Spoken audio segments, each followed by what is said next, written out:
stage when the phones do go off. But we do ask that you do share any content from the sessions, whether that's photographs or any of the quotes of what is being said. And our Twitter handle is at ZJaipur Literature Festival or hashtag ZJLF. Now there will be a 10-minute or potentially more Q&A after the session, so please hold on to your questions and please keep them concise. I would also like to announce that this session is presented by the Aga Khan Foundation, and it is titled A Syrian Warrior Poet in the Age of the Crusades. Please welcome our guests, Paul Cobb, introduced by Max Rodenbeck.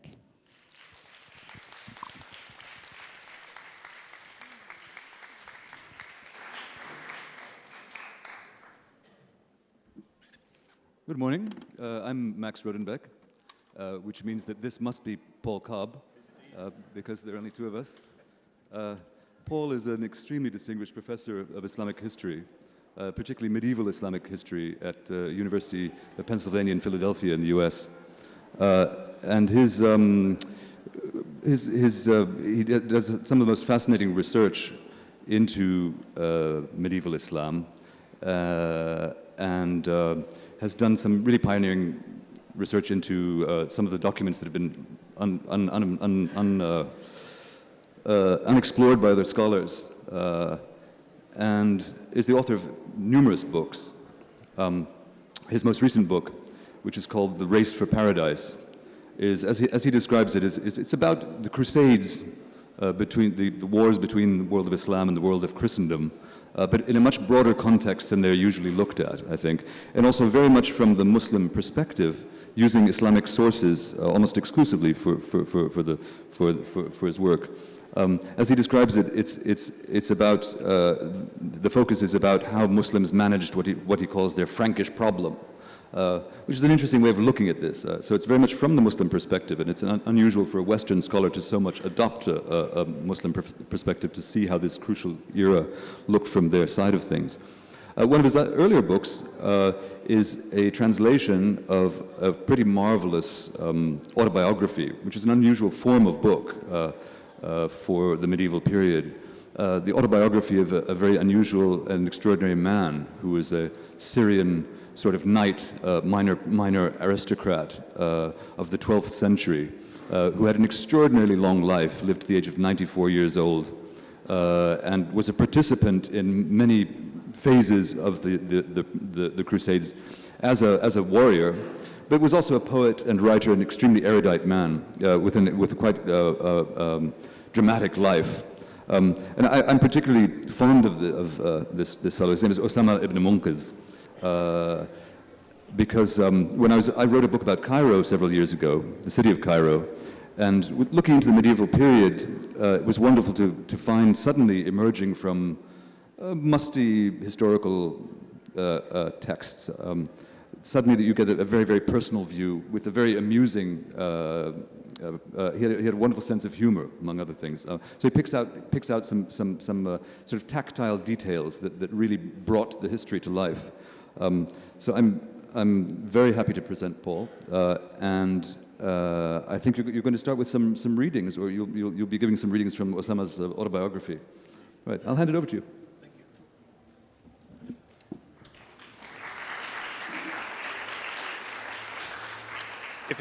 If it's all right, I think I'll stand. Can you hear me all right back in the back row? Yeah? Great. Well, first of all, I'd like to thank Max for being here. Max's book on Cairo is a terrific one, if you haven't read it, and it's one that's inspired me in a project I'm working on right now, which is the history of Aleppo, a sort of biography of the city of Aleppo. And Max's very human story about Cairo is one that's influenced me in that project. If I ever get around to doing it, perhaps I'll have an opportunity to share it with you some other time. I'd also like to thank, obviously, the organizers and the sponsors and all the workers here at the Jaipur Literary Festival who've made this an amazing experience for me. This is my first visit to India, my first visit to JLF, and I have been really very touched, moved by the experience of attending session after session of full spaces filled with people who are Now, I know some of you are here, have attended the festival to do a little shopping or hang out with friends or whatever. That's perfectly fine. But nevertheless, there are a lot of you who are here to, because you are interested in literature or in history or in writing or in creative pursuits altogether. And to see it in such a fashion, in such a scope here in Jaipur, is something that you simply don't encounter in the States, and it has been a very moving experience for me. I've also had the opportunity to meet a lot of other historians, a lot of other writers and artists and musicians here, which has been a really something that's you can't replace or repeat. Of all the conversations I've had here with writers and artists, probably the best was a few nights ago with a 10-year-old boy who goes to school here in Jaipur named Arjun. Is Arjun here by any chance? Just curious. He said he might. Okay, good. He should be in school anyway. Arjun is really good at maths, and he likes Harry Potter, I learned. And right now he is writing a 4-page book. And we discussed how to create a cover for that book, what the cover art would look like, because, as you all know, that's very important. But it was very inspirational to see this boy and his interest in the Jaipur Literary Festival and his own pursuits. So I wish him and any other 10-year-old boys like him or girls the best of luck. So it's been a transformative visit for me, this trip. It's also in the sense that it has also transformed me into a chaat-eating monster, and I'm really pleased by that. So thank you all for that. My story that I'd like to tell today about Usama ibn Munqidh, this medieval aristocrat, this warrior poet from Syria, and his memoirs. The Book of Contemplation, as it's called, begins, as many good things do, in Spain. In the summer of 1880 in Madrid, it was murderously hot.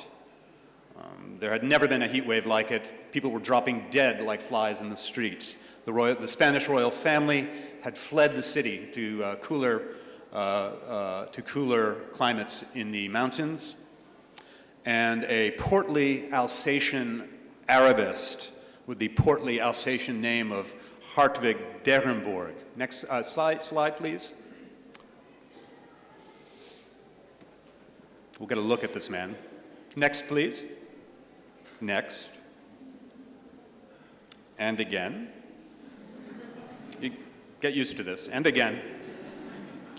Was here at the Monastery of San Lorenzo in the Escorial Library, pawing through manuscripts. He was there to catalog some medical and mathematical manuscripts written in Arabic there. But the heat was so bad, as he put it, that it put an insufferable strain on the health of his wife, his beloved wife, and himself, that he was forced to discontinue his work, and a good thing for us, because it forced him to rummage through a box of the Escorial's odds and ends, the moldy bits and pieces of manuscripts that hadn't been cataloged yet, or that no one knew what to do. And in the box, he found, next slide, please. Here is the fellow, Hartwig d'Arenberg, with his dates looking rather like Father Christmas there, jovial fellow. What he found in the box were 9 Arabic folios, 9 Arabic pages scattered, which mentioned very frequently a group of people known as the Franks, which was an Arabic term used to refer to all Europeans in general, European Christians especially, and very frequently followed by curses like, "May God destroy them," which is a key indicator that this was a text emanating from the period of the Crusades. And so he kept rummaging, and he welcomed the diversion from the heat, and he said that he was just grateful that for the experience, because it prevented him from focusing on the terrible climate and becoming melancholic. Next slide, please. Next, please. He had no cause to be melancholic. What he found was, after those 9 folios, was 134 other folios, which proved to be the memoirs of this Usama ibn Munqidh a warrior poet from Syria who died in the year 1188, the title of which is in Arabic the Kitab al-Ittibar, or the Book of Contemplation, a title which I'll come back to. The book proved to be incredibly valuable for the information it shed on the daily life of a minor aristocratic family, the Banu Munqidh, in Syria at the time of the Crusades. And it contains incredible, intimate reflections on Usama's household, his family, the women, the men, the children, the animals as well. It's not just a constant sequence of battles. There's a lot of battles in here and a lot of fighting with Franks and with other Muslim foes. But there's also a lot of reflections on fate and on the commonplace events of daily life, clothing, architecture, these sorts of things.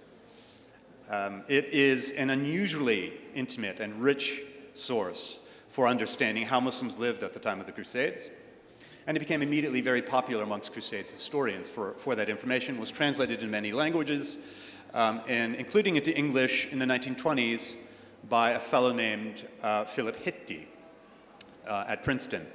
If any Anglophone readers know about Usama, they know about him probably through Hitti's translation. So it was while working on the book that Max mentioned, The Race for Paradise, An Islamic History of the Crusades, that I first took up in earnest reading Usama's memoirs, and I was stopped in my tracks.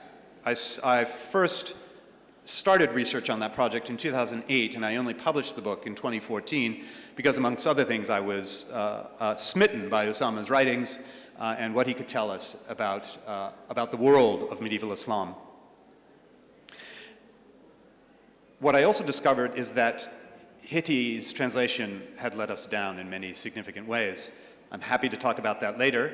But most significantly, what I noticed was that if you read his translation, he was so keen to present this incredible, awesome medieval text with the world that he made it seem as medieval as possible, using a kind of fake sort of Sir Walter Scotty English with lots of these and thous and strange Scottish terms for armor and weapons and even the flora and fauna, which made it seem a terribly, terribly medieval text. There was no doubt that what you were reading was a medieval text.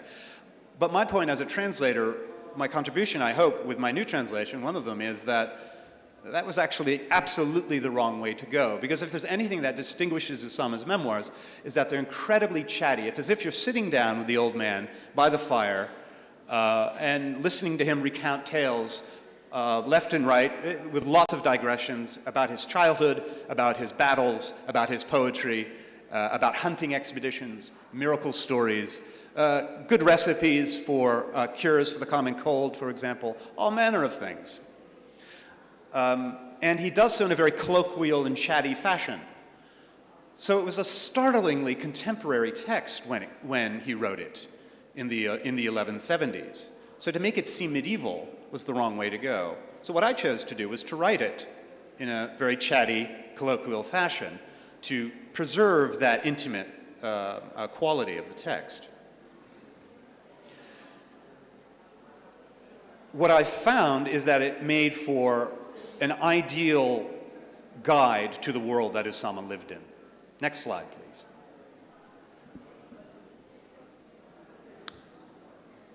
Next slide, please. Next, please. And the next. It was a world that was shattered by the First Crusade. Just to recap, the First Crusade began, let's say, in 1095, when the Pope at the time, Pope Urban II, preached a military expedition to the Levant, to Syria and Palestine. And the warriors who were involved eventually created 4 what are called Crusader kingdoms in the Near East, and you see them there in outline. The county of Edessa in the north, the Principality of Antioch, the Kingdom of Jerusalem in the south, and in what is now Lebanon, the county of Tripoli. The Crusaders had arrived at the walls of Jerusalem by July of 1099, and they remained in the Near East in one form or another until 1291. So roughly 200 years of occupation. It was during this period that Usama lived, and these events, more than any other, disrupted his life at his castle, which is called Shezar. You can see it there. There's a red dot, maybe you can't, on the slide on the map, which indicates the location of his castle. As you can see, it's a frontier within a frontier. He's surrounded in particular by the Frankish territories of Antioch and of Tripoli, who constantly harassed his family's castle, rustling cattle, being nuisances, invading in general. Next slide, please. Next. Yes, there we go. This is the ruins of Usama's castle, Shezar Castle, in northern Syria, not too far from the city of Hama. As you can see, well, actually you can't see in this photo, it is almost surrounded on three sides, at least, by a river with a town below, and it juts out like a spearhead from this high ground, from the highlands, which makes it an incredibly defensible position, very important strategic location, and one of the few crossing places on this river. Next slide, please. That's a more recent photo. I'm sorry to say that in the course of the terrible civil war in Syria, like so many ancient sites there, Shezar Castle was heavily damaged. It was used for artillery, and as a result, caught a lot of flak.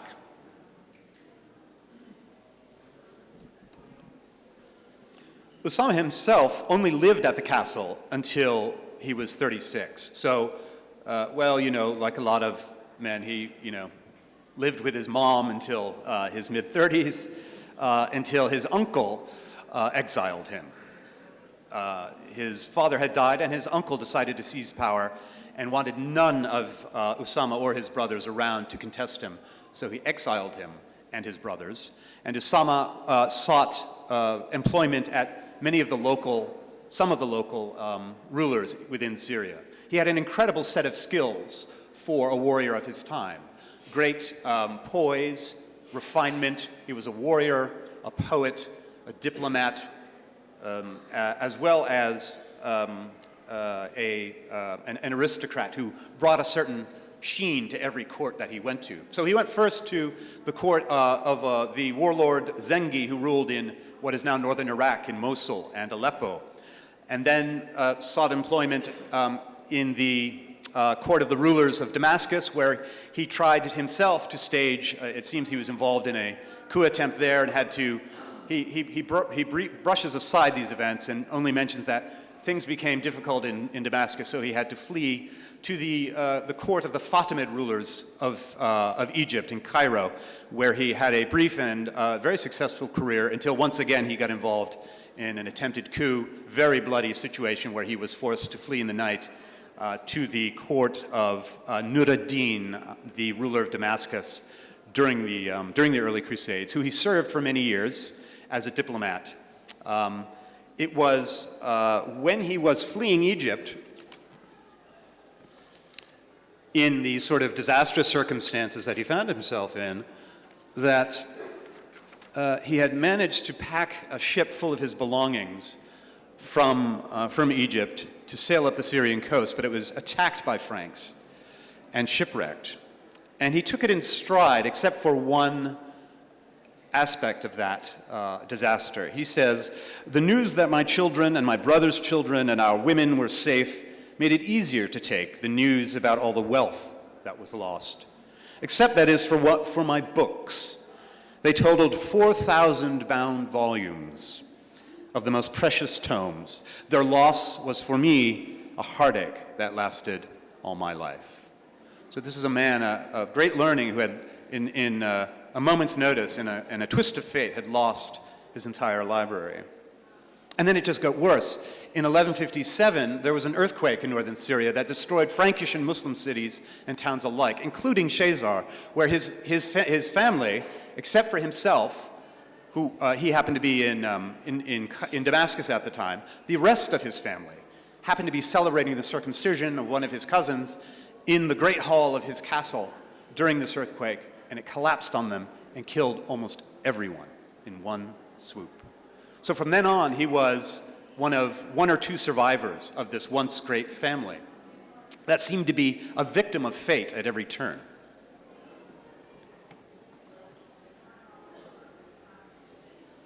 Under Nur ad-Din, he was sent on diplomatic missions to other Muslim rulers, but especially to the Franks, to the Kingdom of Jerusalem, and the Crusader kings there. And he left very detailed accounts of his interactions with Europeans and what he saw, almost anthropological or ethnographic accounts of their strange habits and bizarre customs, and what he found hilarious about them or objectionable. And they make for good reading. It's very interesting to sort of see, given how much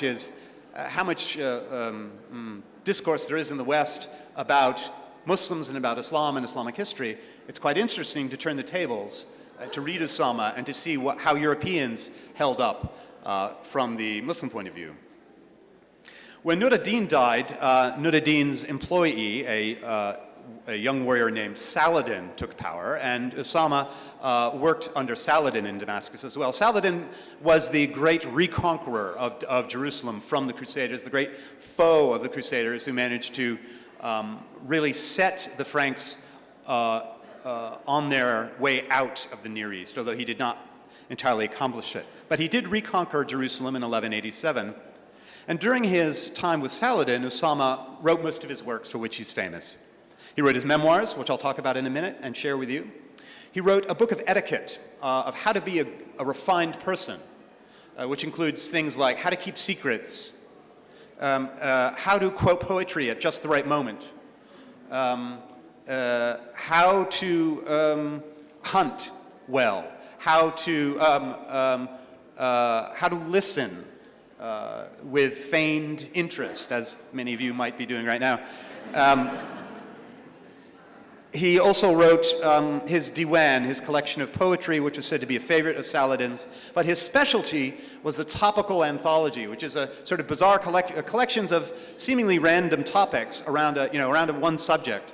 Bits of poetry, stories, history, dictionary definitions, geography. For example, he wrote these anthologies. He wrote one on famous walking sticks.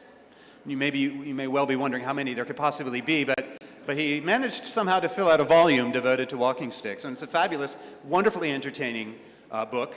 But also others, he wrote an anthology on old age for his father, whom he loved. He wrote an anthology on political advice for a ruler in Syria whom he hated. He wrote on rivers, mountains, bearing loss, forgiveness, castles, and so on. But it's his memoirs for which he is best known. So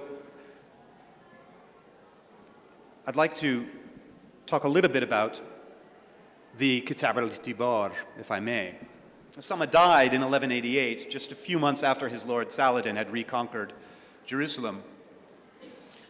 But his tomb, he was buried in Damascus, no longer survives. Like so much of his works, many of his works, although we know their titles, his tomb is lost. The book is called the Kitab al-Itibar. Itibar means contemplation, but also contemplation of an example. In Ibra, it's a Quranic term. That means something, very, very commonly in the Quran, it's the relics of an ancient civilization that we contemplate, we study and contemplate to learn lessons about God's will, about fate, about destiny, and how we, mere humans, cannot control it. That's the key, I think, to understanding this book. They're often called the memoirs. I have been calling it the memoirs up until this moment. But what you don't know is that when I say the word memoirs, I've been using little quotes in my brain. It's memoirs with scare quotes. I hesitate to really think of them as memoirs. They are heavily autobiographical for the following reason. They draw upon examples from his own long-lived life. He died at the tender age of 93, practically unheard of in his time. Examples from his family, examples from people he knew or stories that he had heard. They are examples of fate, of God working in mysterious ways. A warrior might defeat a mighty enemy in battle, but die from a bee sting. A Frank might be a feared landlord, but then be set upon by a leopard, who the villagers would then sort of appreciate, referring to him as the leopard mujahid, the leopard who goes on holy war. A man might be stricken by a disease, but then cured by a wound of that same disease. You can never really know, no matter how much you prepare for battle, no matter how many steps you take to prepare, to ready yourself. God can always intervene, fate can always intervene, and turn things around when you least expect it. In that sense, then, although he draws upon his own life and those of his family, God is the hero of Kitab al-Ittibar, of the Book of Contemplation, not Usama. And so for that reason, I try to shy away from the idea of a memoir.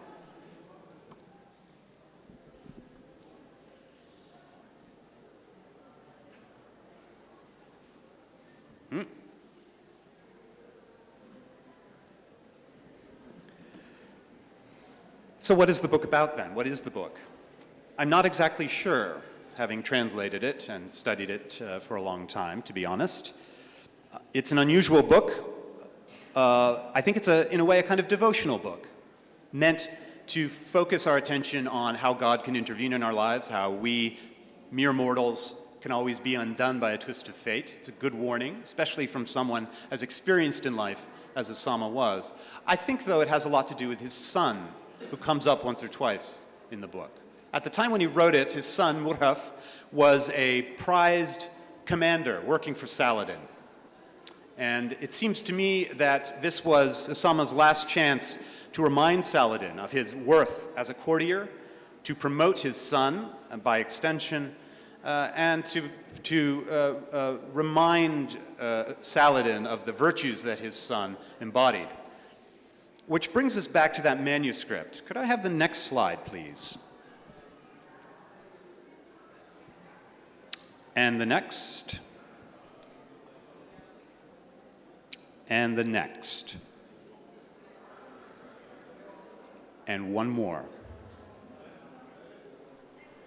Sorry, one more. Thank you. There's an interesting footnote to this manuscript. It says something about its afterlife as a book. Decades after Usama himself had died, there's a little note on the last page. It's not illustrated here. It tells us that it was copied on July 4th, 1213, incidentally Usama's birthday, from an original that had belonged to and was checked by Usama's son, Murhaf. So it had once belonged to his son and was verified by him as a true copy. Surely Usama, the poet and the diplomat, must have intended this as a message for Saladin, and surely he must have, if he could, he would see the irony of it surviving in Frankish captivity in Spain many centuries later to be discovered. I could go on describing his career, but I think the best thing, one thing I've learned about Jaipur, is that the best thing to understand these books that we hear about for this past week is to hear a little bit from them. It'll convey more of the flavor of it than anything I could possibly say. So with your permission, I'd like to read a few anecdotes to give you a sense.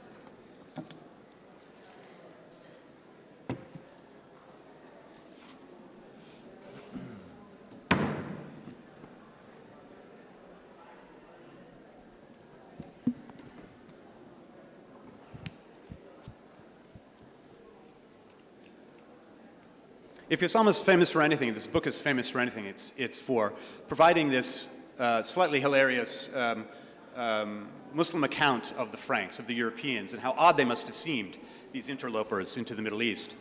Not just in their appearance and their behavior, but also in things like their law system, the way they ate, and their medicine. Here's one of the sections where he talks about the Franks. Glory be to the Creator, the Maker. Indeed, when a person relates matters concerning the Franks, he should give glory to God and sanctify him. For he will see them to be mere beasts, possessing no other virtues but courage and fighting, just as beasts have only the virtues of strength and the ability to carry loads. I shall now relate something of their ways and the wonders of their intelligence. One gets the sense that Usama is a big user of those quotes as well. In the army of King Fulk, son of Fulk, there was a respected Frankish knight who had come from their country just to go on pilgrimage and then return home. He grew to like my company, and he became my constant companion, calling me my brother. Between us, there were ties of amity and sociability. When he resolved to take to the sea back to his country, he said to me, "My brother, I'm leaving for my country. I want you to send your son with me to my country." My son, who was with me at the time, was 14 years old. There, he can observe the knights and acquire reason and chivalry. When he returns, he will be like a truly rational man.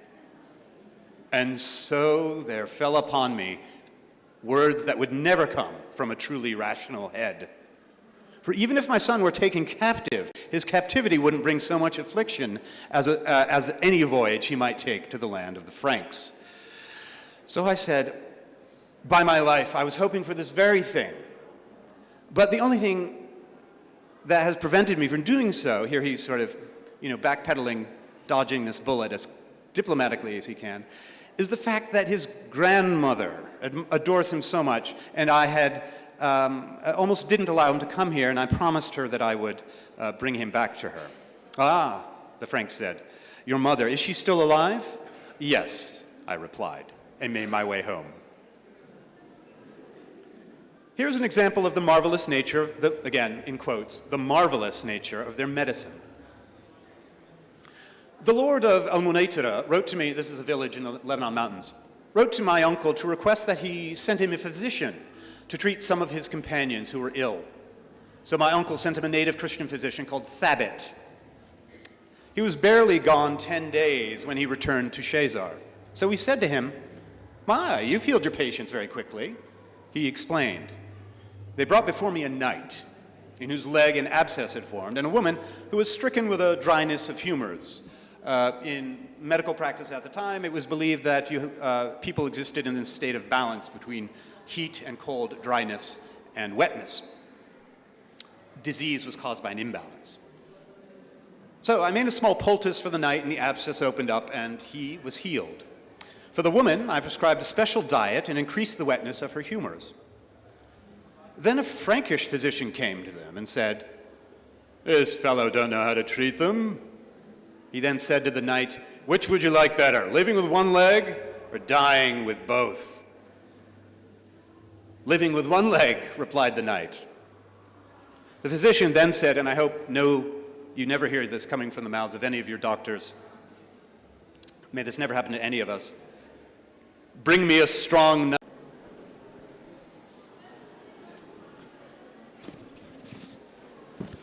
And the amazingness of Shazar's women.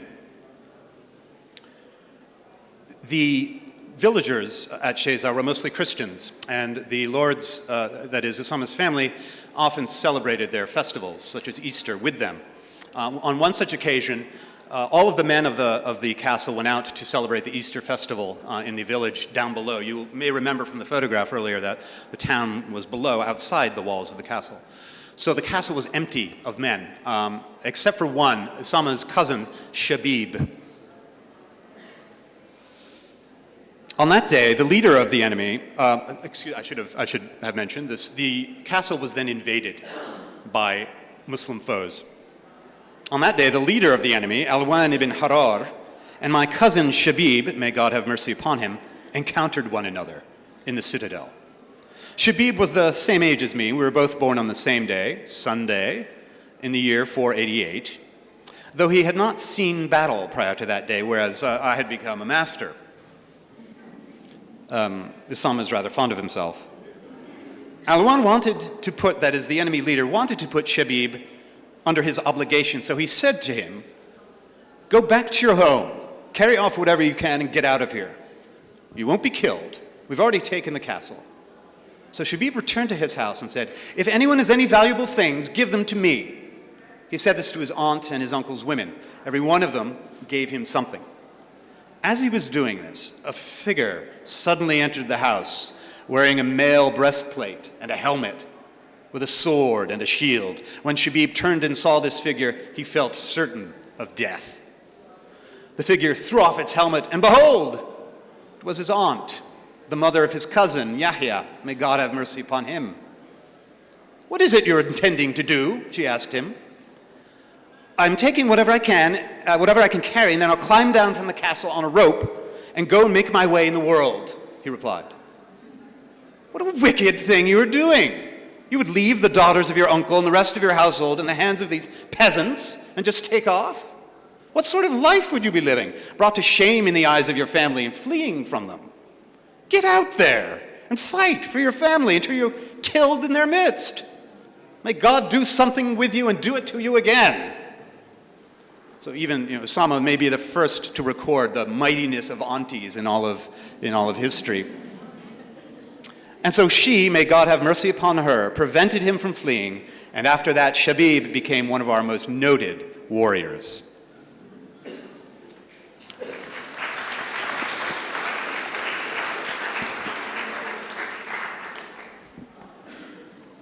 I think I'll end there. Thanks, Paul. That was really delightful. I mean, I think we could all hear more of that with great pleasure. And I think we'll take questions from the audience, but I'd like to kick off with a couple of questions to begin with.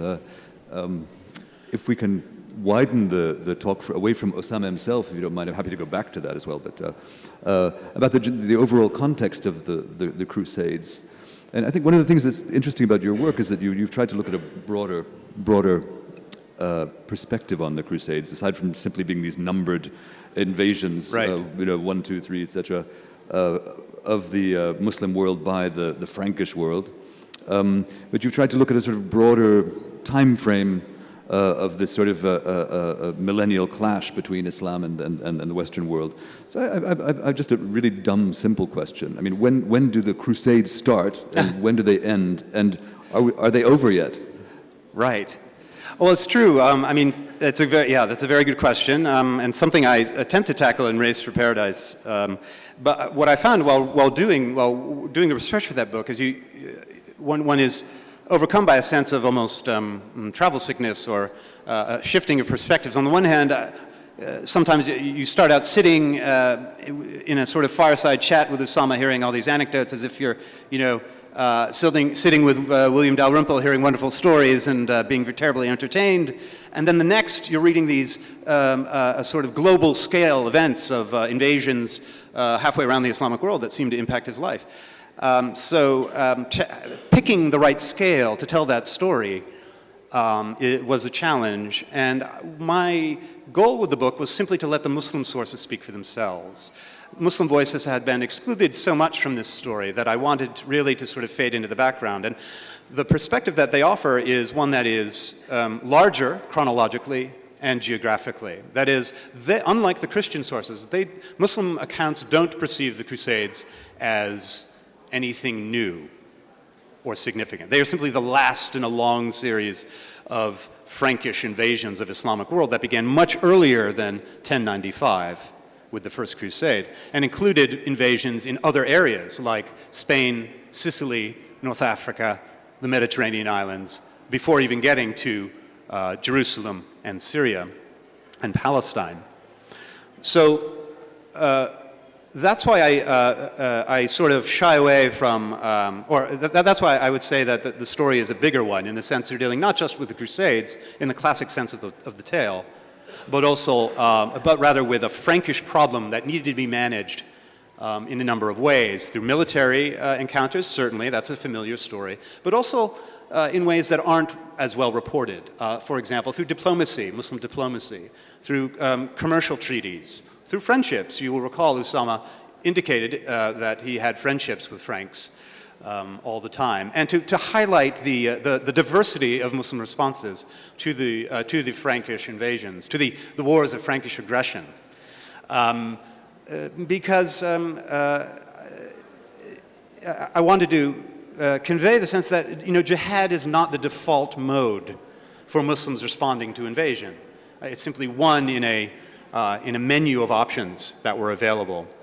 It also helped that the geographical focus, as I mentioned, was greater, including Turkey, North Africa, Spain, and the islands, Sicily in particular, but also Eastern Europe. So whereas the traditional story of the Crusades ends in 1291, from the Muslim perspective, they're still going strong well into the Ottoman period, well into up to the 15th century.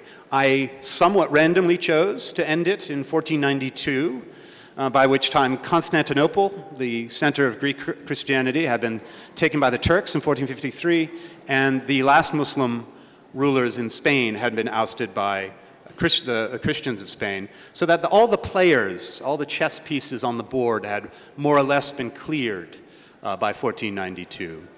And I think the story that continues after that is a slightly different story in which Muslims, in particular the Ottomans, are more part of a pan-Eurasian fraternity of states and less a collection of border states responding to Frankish aggression.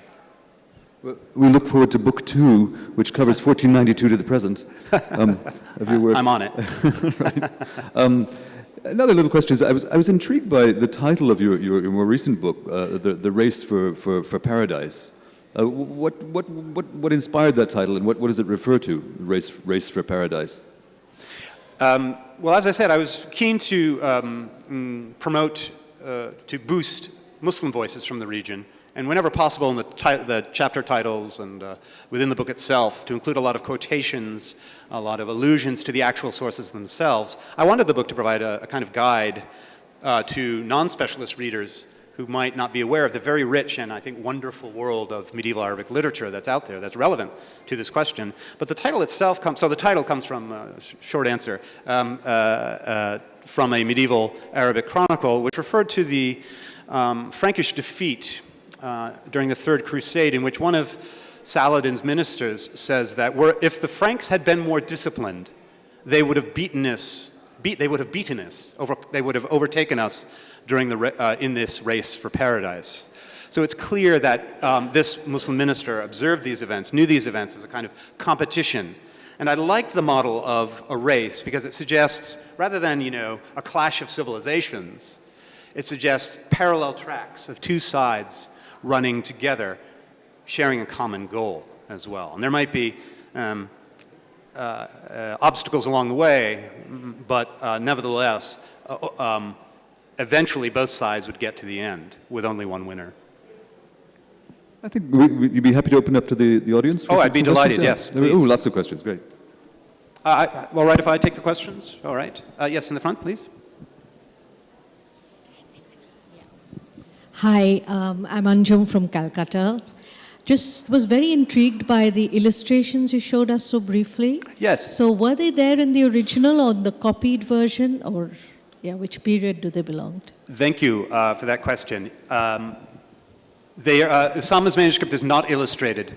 Those were illustrations of, the sorts of things he was writing about, hunting quite a lot. You saw the falcon, I think, a Mughal illustration, a household with women in it, and some Franks, I think.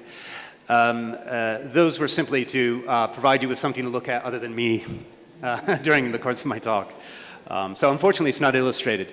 But some contemporary sources to Usama, relatively contemporary, are very rich and tell us quite a lot about the sorts of things that his life was full of, in the daily life,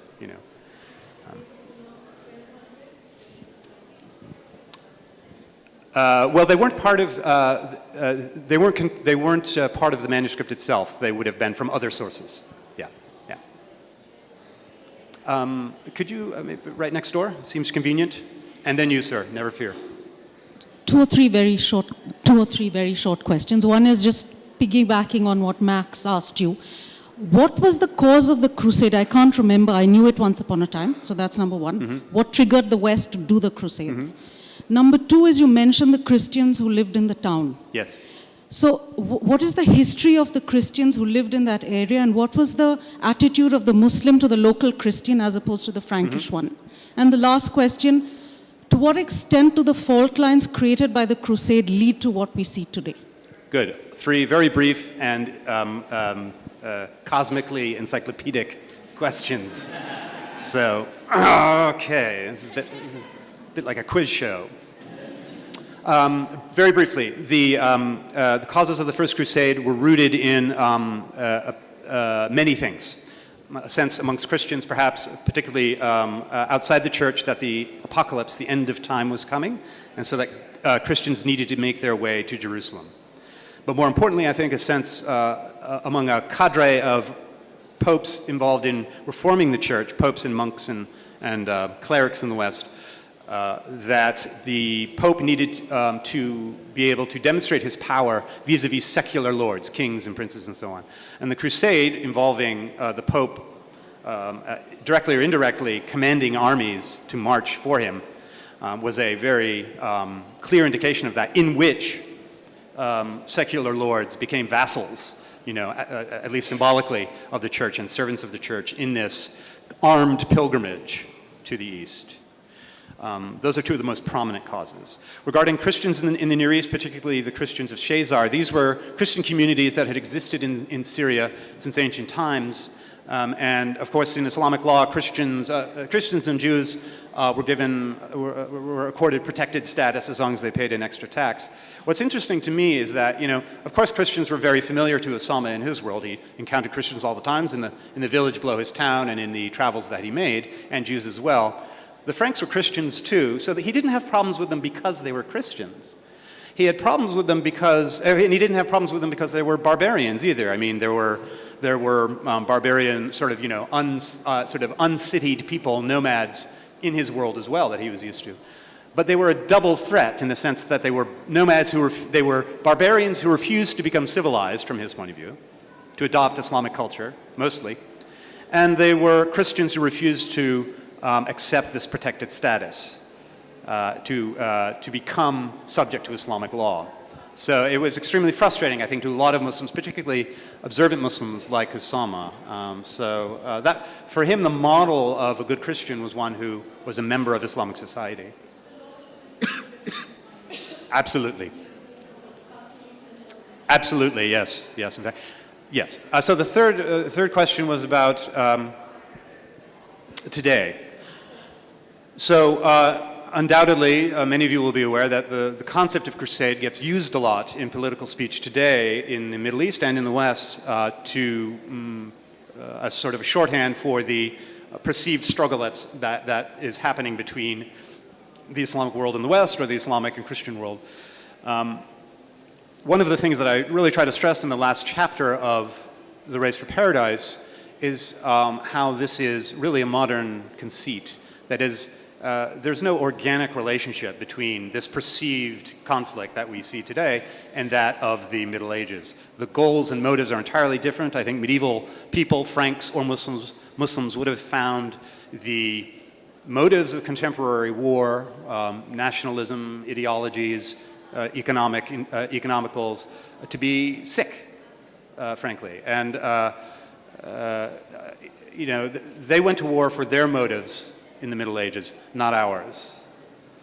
I like to quote Mark Twain on this, who said that there is a sort of family resemblance. So the question is a good one, and it's one that one that needs to be addressed. But Mark Twain says something on this that is relevant. The American humorist and author. History doesn't repeat itself, but sometimes it rhymes. Sir. So first of all, welcome to Jaipur. Thank you very much. Can you recommend any good chat? So later after that. Okay. I would like to ask that the wars and the crusades since the ages are the basic discipline in which we see is the religion, lineage or the races. Why don't we consider the economic and the imperialistic views of that crusade or that all we have seen? That's a very good question, and something I hope I address kind of indirectly. I don't I don't address it directly in the way that you did, but let me try to do it right now. So one of the greatest intellectual shifts in how European scholars, medievalists of the Crusades, from the European point of view, one of the greatest shifts in their perspective and how they understand the history of the Crusades is to take religion seriously now. That is, above all, Christianity, medieval Christianity. It used to be that it was considered more orthodox, more plausible to explain the Crusades as religion was just a cover for these people. It was really just economic, or it was really there was a population explosion or some other motive besides religious. But it became clear, particularly due to the research of a small number of scholars in the documents that Crusaders left behind in which they explained why they were going to the Near East, that it was not economically feasible. It was not an economically sensible thing to do. People, rich aristocratic families were ruined financially by the Crusades. It cost a lot of money to bring yourself and all your vassals out there. Also, a lot of the participants in the Crusades were not all aristocrats, and they were not all sort of bored younger sons seeking adventure either, so that didn't seem to hold water either. Historians made the sort of radical decision to, well, why don't we just believe what our sources tell us? And try and understand that in the Middle Ages, people had a very particular idea of what it meant to be religion. That it was not contradictory. It might be contradictory to us in a post-Enlightenment world to put religion and violence together. But I think anyone who reads the newspaper today can understand how they can go together. So the job of historians became, how do we get into the mind, the culture of medieval Franks and how they squared their religious beliefs as Christians who were supposed to turn the other cheek, and yet also to go on holy war. And that has produced generations of wonderfully rich scholarship. What's interesting to me, and one of the reasons why I wrote this book, is that the same hasn't been done for Islamic history. In a way, it's the opposite. I think because Western historians have tended to see the Middle East as sort of inherently religious, religion has been an easy, quick answer to why Muslims got involved. It's all jihad, But what I've discovered is it's a lot more complex than that. So there seem to be, for lack of a better term, secular motives as well, or a culture that's perpetuating this encounter. So I hope the two sides, European historians and Islamic historians like me, will meet and recognize that there's a complex cocktail, a complex collection of motives that amongst these warrior elites like Usama that kept them engaged in this conflict. Paul, I think we have time for just one tiny, very quick question. Okay, yes, madam. Yeah, thank you. And I hope you find some more exciting chart to eat in Jaipur and Delhi and elsewhere. But my question is that, in the age of the Islamic State and the kind of cultural shift it's produced, would a book like Osama's have survived today, and how popular is it in the Islamic world today? Thank you. That's a very good question. It is, as we say in the business, a unique manuscript. That is, there is only one. And it is fragmentary. The first bit of it no longer survives, the first 12 folios. We know about the contents of those folios because of some quotations from a later source. And I've included in my translation those lost bits, as well as excerpts from his other works that include autobiographical anecdotes. And the book was known by his contemporaries, and maybe a generation or two after, it's mentioned in a work about a sort of biographical dictionary about Syrian authors 2 generations later. He seems to be at least known for having produced this book, and then nothing for the entire course of the Middle Ages. I think probably because, on the one hand, there was only one manuscript, and then on the other, his family, his son Murhaf, who I mentioned, his sons continued to serve other rulers, but the dynasty ended in the late 1200s. So I think the existence, because of the intimate nature of the work, I think the existence of the family was required to keep it sort of on the bestsellers list, to keep people reading it. Yeah. Thanks, Paul. I'm afraid we have to wrap it up. That was absolutely fascinating, and that was a really thrilling talk. And I'm so glad you could bring this really fascinating book to a wider public here. Thanks very much, Paul. Thank you. Thank you. Yes, ladies and gentlemen, please continue your round of applause for our guest, Paul Cobb, who will be signing his book at 4:45. He will actually be back on stage at 3:45, so there won't be a book signing for him.